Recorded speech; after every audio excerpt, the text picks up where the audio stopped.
Bismillahirrahmanirrahim. Assalamualaikum warahmatullahi wabarakatuh. Waalaikumsalam warahmatullahi wabarakatuh.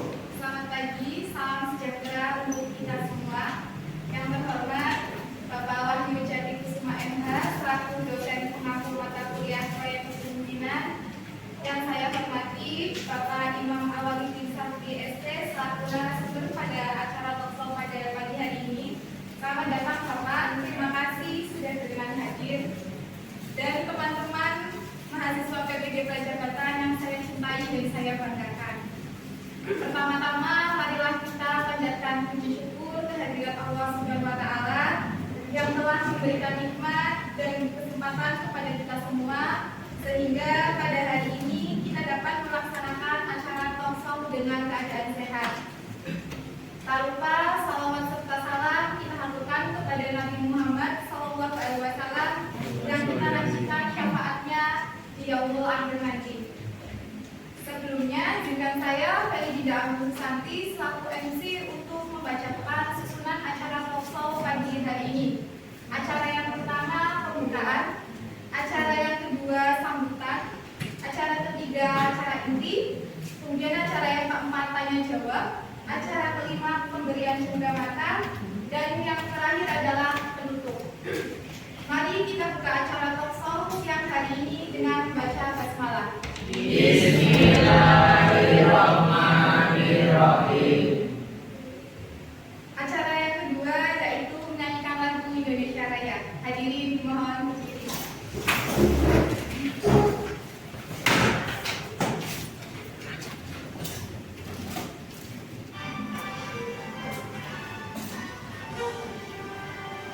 Indonesia tanah airku, tanah tumpah darahku. Di sanalah aku berdiri, jadi pandu ibuku. Indonesia kebangsaanku, bangsa dan tanah airku. Marilah kita berseru, Indonesia bersatu.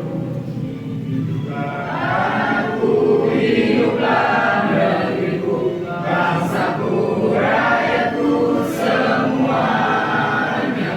Bangunlah jiwanya, bangunlah badannya untuk Indonesia Raya.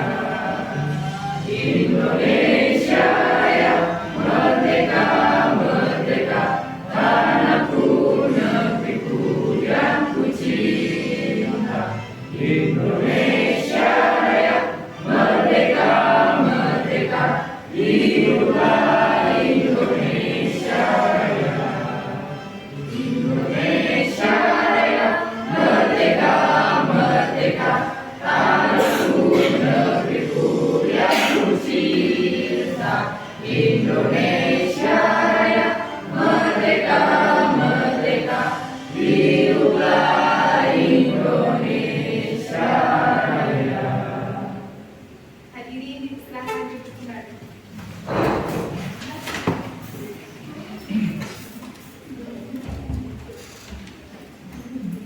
Acara selanjutnya yaitu sambutan dosen pengampu mata kuliah proyek kepemimpinan kepada Bapak Wahyu Jati Kusuma MH dipersilakan. Assalamualaikum warahmatullahi wabarakatuh. Waalaikumsalam warahmatullahi wabarakatuh. Pertama-tama kita panjatkan puji syukur kehadirat Tuhan Yang Maha Esa bahwasanya pada hari ini kita semua bisa berkumpul dan kemudian kita bisa kedepannya harus melaksanakan acara talkshow yang merupakan bagian daripada kegiatan konsep kepemimpinan bagi teman-teman mahasiswa PPG Prajabatan yang nantinya akan insya Allah menjadi calon guru profesional. Yang saya hormati Pak Imam Awaludin Sabri ST selaku narasumber kita pada kegiatan hari ini, dan tidak lupa teman-teman dari PPG Prodi Pendidikan Matematika yang menjadi peserta di kegiatan proyek kepemimpinan dengan Talkshow pada hari ini. Yang pertama saya mengucapkan terima kasih kepada Bapak Imam yang sudah bersedia untuk mengisi sebagai narasumber di kegiatan PKI ini. Yang mana kegiatan PKI itu atau proyek kepemimpinan memang diarahkan pada pembentukan kemampuan atau karakter leadership daripada calon guru.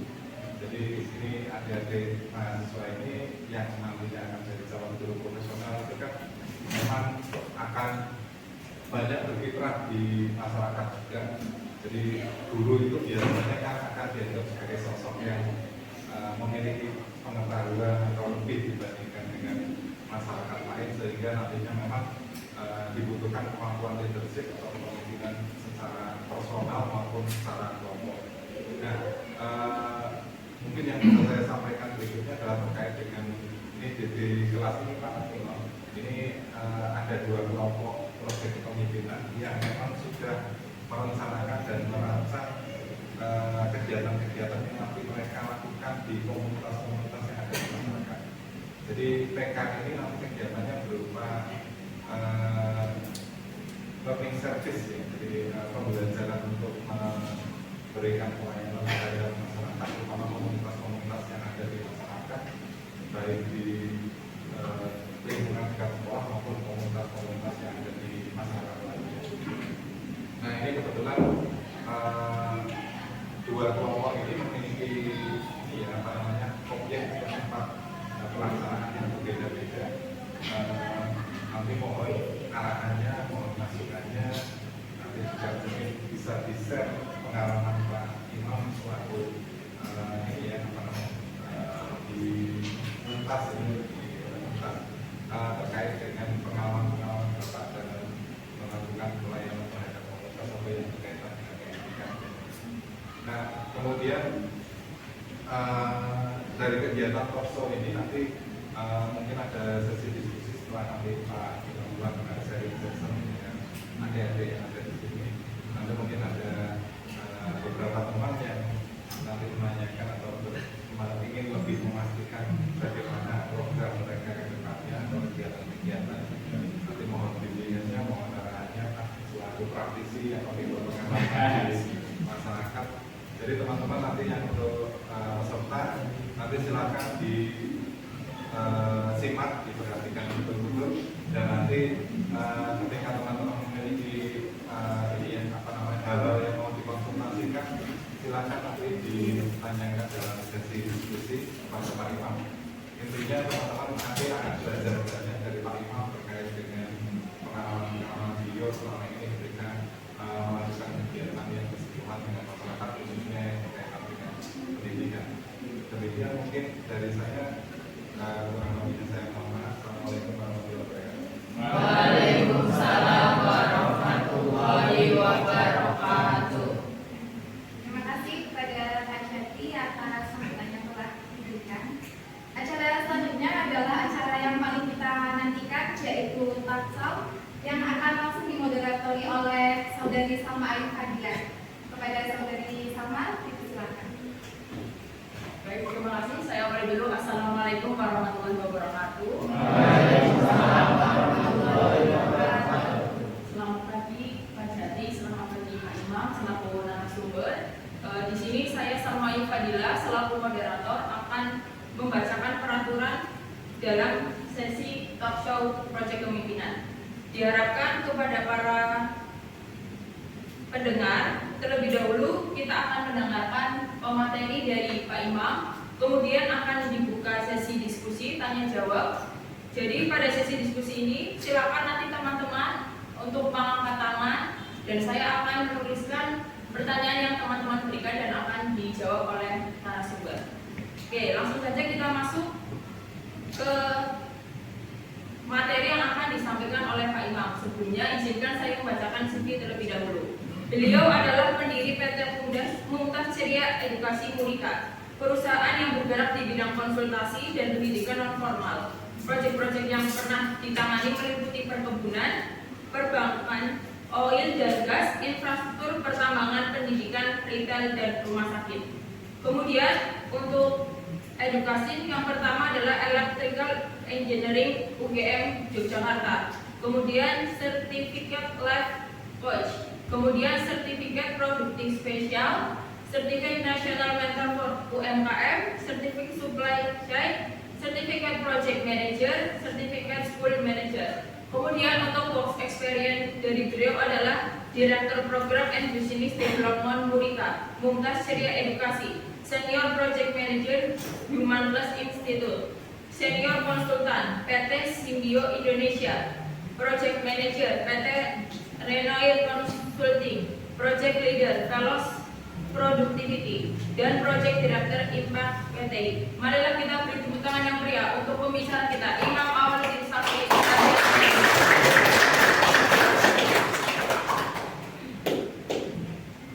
Baik. Berdiri ya.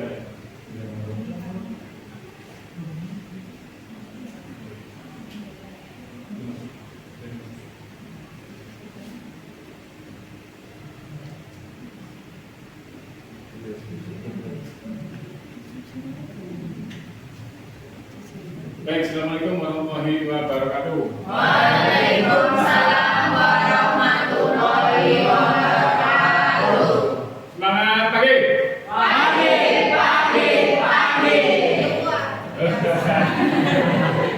Sudah semangat ya. Boleh tahu teman-teman rata-rata dari mana? Kalau boleh tahu. Tegal. Brebes. Malang. Kalau mana ada juga kalau ada. Bahkan ada. Oh, satu. Tertariknya ke sini semua. Iya. Baik. Terima kasih perkenalannya Mbak moderator dan juga perkenalannya tadi itu. Mbak Salma. Oh, oke. Tunggu. Kamu mau cerita tentang beberapa proyek yang kita pernah hidup. Jadi saya dulu kan angkatan 99, lulus 2000 berapa? Kira-kira angkatan yes 2003. Kemudian ya udah mau 20 tahunan kerja sebagai profesional, ya kan dari UGM, kemudian keluar ke Riau, kemudian ke Medan, ke Semuara, sampai ke Malaysia, Filipina, Hongkong dan segala macam. Kita jabani semua pas masih muda-muda itu ya, masih ada energi dan segala macam, kita jabani. Kemudian apa sih yang Bapak lakukan selama 20 tahun berkarir itu? Banyak hal yang bisa kita dapatkan. Kita belajar mulai dari manufaktur. Jadi di situ ada pabrik kelapa sawit, kita jadi orang sistemnya, kemudian masuk ke telecommunication, jadi apa? Yang bikin bangun tower itu, negeri. Nah itu saya di Jawa Tengah sama Sumatera Utara, Sumatera Aceh sampai Koordinasi Dempuan kita berikan, kemudian masuk ke laboratorium tekstil di Jakarta. Itu juga keliling inspeksi pabrik ke tekstil dan kayu. Kemudian setelah itu masuk ke konsultan manajemen. Nah mulai dari sinilah Bapak didapuk jadi project director untuk pabrik Kedaung gelas ya. Jadi dari situ mulai masuk ke Timpoil, masuk ke tambang, ke Velos, kemudian tambangnya di tambang batubara Kalimantan. Nah itu kita ternyata begini cara bermainnya. Kemudian geser lagi masuk ke transportasi, tim logistik, air forward, truck forwarding dan segala macam, itu juga kita belajar di situ. Kemudian masuk lagi ke Human Institute. Di area sini Bapak handle berbagai macam pola bisnis, yaitu ada yang dari pabrikan, Aulian, Damis. Nah, kemudian keluar dari situ Bapak masuk ke properti, bikin perumahan, di Malang, kemudian geser lagi ke air kompresor, kemudian bikin mukena, kemudian restoran, ada nasi uduk, mungkin ada martabak, juragan dan segala macam itu juga pengalaman yang sangat mengkayakan diri ya. Tidak melulu perusahaan besar juga di PP atau PP British Petroleum Oil and Gas Tangguh Papua itu juga kita pernah ke sana juga. Untuk yang di Filipina juga handle ya, dia perusahaan di Pulau Serbu itu, dia termasuk salah satu kontraktor terbesar dan dia menguasai aset perumahan di situ. Dia si perusahaan tadi itu mulai dari truknya, kemudian dari pembangunan mobil-mobil perumahan itu juga digarap sama dia. Dan dia juga punya namanya sekolah utang. Nah itu sampai ke situnya, sampai ternyata orang itu kalau sudah mulai bisnis dan asik dalam bisnis itu apa yang terjadi? Yang dilakukan PT Astra apa? Semua dari ujung-ujung dipegang dia itu. Paham ya? Jadi kantong kiri, kantong kanan dimasukin perusahaan dia. Mau di perusahaan Bania itu bisa punya dia, mau di pelek perusahaan punya dia, dan itulah. Kemudian dari situ untuk memperkaya diri dalam pola bapak. Kan di sini kan bapak berarti atau banyak orang kan? Yang banyak orang tidak bisa serta-merta mengandalkan apa yang kuliah saja. Nah kan ya, jadi oh iya Bu, supaya saya dapat pengalaman yang berharga, maka saya juga harus banyak belajar dari berbagai macam institusi. Maka ada namanya Certified Life Coach. Oh, ini bertujuan untuk apa? Kira-kira teman-teman. Ada kemudian pernah dari Life Coach itu apa? Ya, Life Coach apa sih? Belum pernah. Jadi Life Coach itu adalah pelatih kehidupan. Apa itu pelatih kehidupan? Ada 9 roda dalam kehidupan. Tahu 9 roda dalam kehidupan apa aja? Dalam hidup kita itu ada namanya apa? 9 jari-jari. Pertama tentang apa? Kira-kira keluarga, ya. Kemudian apa lagi? Teman, apa lagi? Bisnis, ya, apa lagi? Spiritual, kemudian apa lagi? Romance, ya, iya dong. Apa lagi? Apa lagi? Kira-kira. Jadi di situ nanti coba di Google 9 roda kehidupan. Nah itu nanti di situ. Itulah bapak beliau pernah belajar di situ dan certified di proses Life Coach. Jadi ketika ada pertanyaan tentang apapun, ini bisa diarahkan. Itu ya teman-teman ya. Kemudian masuk menjadi productivity specialist. Nah itu pernah tahu nggak bahwa dalam misalnya produksi, mungkin rata-rata guru ya. Guru itu berarti apa ya? Seorang guru yang produktif itu dikatakan sebagai apa? Ya, mesti bisa jawab nih. Guru dikatakan produktif itu kalau apa sih?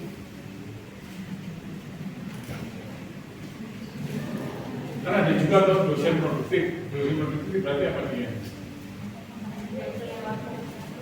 Dia bisa cetak buku, benar ya? Nah, apalagi dia bisa ngajar menjadi beberapa macam dosen terbang. Nah dia kan produktif tuh. Nah kalau guru prodi matematika, kalian produktif pada saat apa? Coba proyeknya guru apa sih? Mengembangkan modul ajar. Oh, oke. Berarti di situ ada apa? Ajar, bahan ajar, ada nggak pengembangan bahan ajar? Ada. Jadi di situ kan juga bisa berbagai macam cara bermain ya.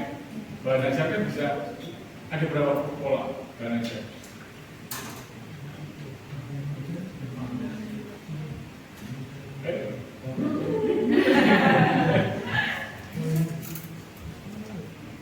Dan bahan ajar kan bisa ada berupa namanya modul. Ya, bisa ada berupa praktek. Apa sih? Alat kerja ya, apa lagi? yang bisa dimainkan. Kata kunci pengajaran apa? Ayo nih, bapak tanya nih orang-orang yang mau jadi certified guru nih. Apa sih kata kunci ngajar sebenarnya? Apa? Kita memahami pola belajar toh. Dia nggak sih ada apa? Bapak. Apa pola belajar itu apa aja? Kayak belajar wis. Kayak belajar apa?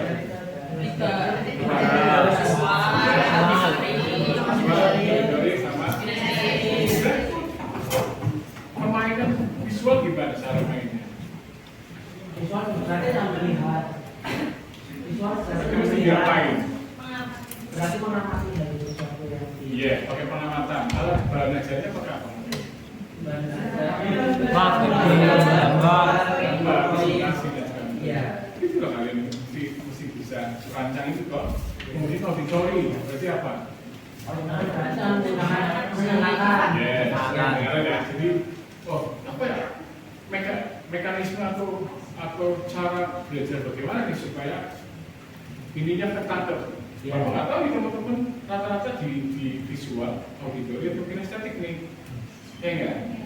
Nah, ini dengan segala macam beragam keragaman jenis teman-teman kan tadi, bapak harus memastikan visualnya dapat, auditorinya dapat, kinestetiknya dapat ya, tahu ya? Nah itu juga kita apa namanya? Kita belajar di situ. Kemudian Bapak juga belajar tentang nasional mentor untuk UKM. Kemarin 2021 itu Bapak ikut pelatihan namanya mentor nasional. Jadi kita belajar dari berbagai macam mentor seluruh Indonesia datang pakai Zoom. Mau jangan COVID loh 2021 ya, ya mesti pakai Zoom dan itu kita di graduate oleh Pak Sandiaga Uno itu juga. Dan itu jadi kita ditunjuk langsung untuk jadi pendamping UMKM di skala kabupaten. Ya, tapi bisa juga lintas kabupaten dan segala macam. Ya seperti itu. Kemudian dari sisi supply chain project manager itu juga kita belajar. Jadi bapak nggak ada bosan-bosannya untuk belajar sesuatu hal yang baru. Kita teman-teman ya. Dan apa yang membedakan antara generasi zilenial dengan kolonial?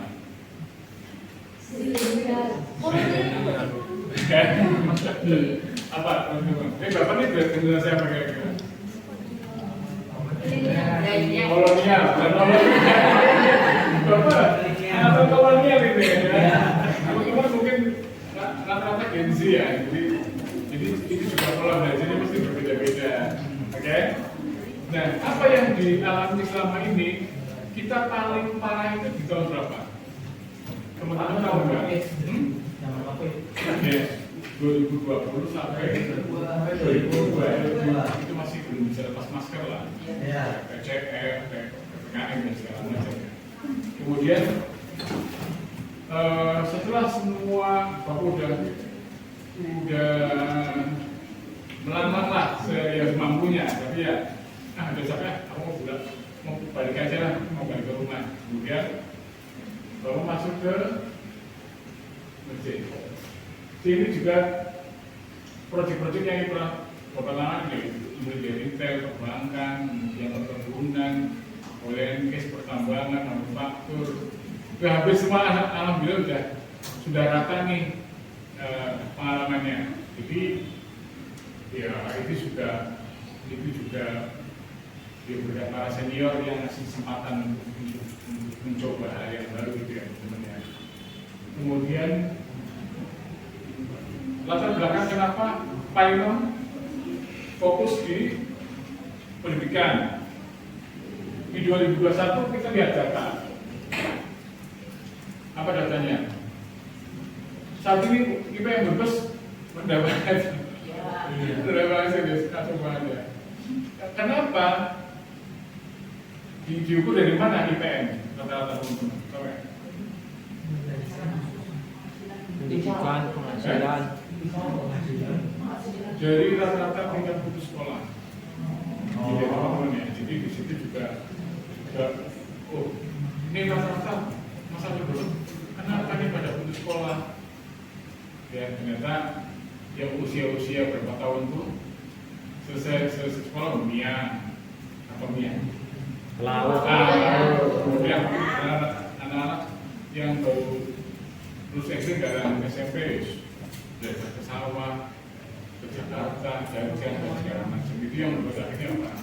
Seluruh statistika ya Tegal Brebes ke Malang itu hampir di bawah target IPM. Dan teman-teman jangan bangga loh, justru dengan melihat data begini teman-teman harusnya terpacu ya, karena kalian lah yang akan pegang generasi masa depan nih, benar ya? Benar. Tapi dalam bidang yang spesifik matematika, oh gimana caraku membangun kabupaten, membangun kota dengan cara yang bisa kita manfaatkan nih, gitu ya teman-teman ya. So betul, trennya memang meningkat. Kalau boleh ya, di 67 sekarang sudah di 69,71 ya. Tapi targetnya berapa kira-kira? 80. Ya,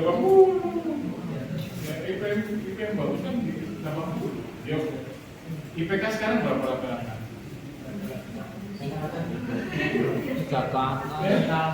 Tiga setengah ya. Oh ya, hebat banget. Dulu bapak nggak dapat 3 itu udah alhamdulillah sekali. Sekarang udah berapa? 3,5. Kumlot ya. Ya, kali ini kumlot semua ternyata ya. Oke, jadi di masa 2021 itu beneran peralihan antara yang offline ke luring ya. Nah, offline ke online itu kan repotan. Para orang tua repot. Gimana caranya apa? Bisa baca tulis, hitung, kemudian mapelnya, Inggrisnya dan segala macam ya teman-teman ya. Jadi di situ akhirnya apa? Muncullah namanya kebutuhan. Oh ternyata padahal teman-teman kalah ya. Akhirnya pernah dengar kan? Akhirnya sebenarnya sudah merakyat 2006 sampai sekarang sudah cukup lama tuh di kegiatan baca tulis, hitung dan segala macam. Tapi itu tidak apa? Kita bisa mendobrak namanya hegemoni apa? Hegemoni menguasai pasar. Jadi kita sebagai pemain baru itu mencoba namanya membuat terobosan. Ya. Awalnya yang bisa kita lakukan adalah kita ngejarnya apa? Target. Ketika sebuah bisnis mau dibentuk, apa yang kalian pikirkan? Target apa? Target apa? Target apapun bisnisnya, kejar target market. Contoh, apa mungkin teman-teman ada yang bisnis online atau bisnis apa lagi? Bisnis apa? Teman-teman boleh Shopee di situ berbagai macam marketplace doang. Tapi ini apa? Mencari gamis, rock, duster atau alat apa? Baju. Oke, ada yang bisnis parfum? Ada. Apa lagi? Kira-kira target marketnya beda-beda nggak? Iya. Jadi setiap produk kita itu target marketnya beda-beda. Ada yang target segala usia. Ini apa nih? Ini bisa dihajar sama siapa? Masih bisa toh? Tapi tak naikin kemasannya. Beda nggak targetnya? Beda. Apa? Contohnya apa? Wheel, tahu ya wheel? Iya. Nah ini yang jelas yang pasti di mana? Di hotel dan segala macam. Tapi kalau begini